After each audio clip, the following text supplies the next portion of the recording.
அன்பனி விட்டுட்டா. உன் பேர்ல எனக்கு ஒரு குறை உண்டு. என்ன குறைனா, நீ ஆதியில இருந்த அன்பை விட்டுட்ட, ஜெபத்தை விட்டுட்ட, விசுவாசத்தை விட்டுட்ட, நம்பிக்கையை விட்டுட்ட, கத்தருக்கு கொடுக்க வேண்டிய கனத்தை கொடுத்துட்ட, கத்தருக்கு வேண்டிய காணிக்கையை கொடுத்துட்டு எல்லாத்தையும் விட்டுட்ட. அப்ப என்ன ஆயிடுச்சு அப்படின்னா, சத்தியத்தை அறியாமலே கல்லான மனசாய் மாறி போச்சு, உணர்வு இல்லாம போயிடுச்சு.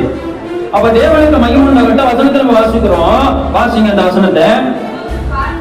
எப்போதும் காற்றாலும் இந்த காற்று என்ன பண்ணும்? எப்பயாவது வீசிக்கிட்டே இருக்கும். நம்ம மேல என்ன பண்ணும்? இந்த காற்று வீசிக்கிட்டே இருக்கும். நல்லா காத்துப்பா அப்பன்னு உட்கார்ந்து இருக்கும். காற்று என்ன பண்ணும்? திடீர்னு நின்னுடும். அப்ப என்ன ஆயிடுச்சு? காற்று இல்லாம உட்கார்ந்து இருக்கும்.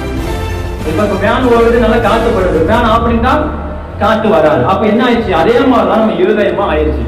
வசனம் உள்ளுக்குள்ள கொஞ்ச நேரம் இருக்கிற வரைக்கும் நம்மளுடைய பர்ஃபெக்டா இருக்கும். அந்த வசனத்தை விசுவாசம் எப்படியாவது என்ன பண்ணுவான்? எடுக்க பார்ப்பான். அப்ப எடுத்துட்ட பிறகு என்ன பண்ணிடுவான்? அப்ப கல்லான இருதயத்தை உள்ள நுழைச்சிருவான், கடினமான இருதயத்தை நினைச்சிருவான். திரும்ப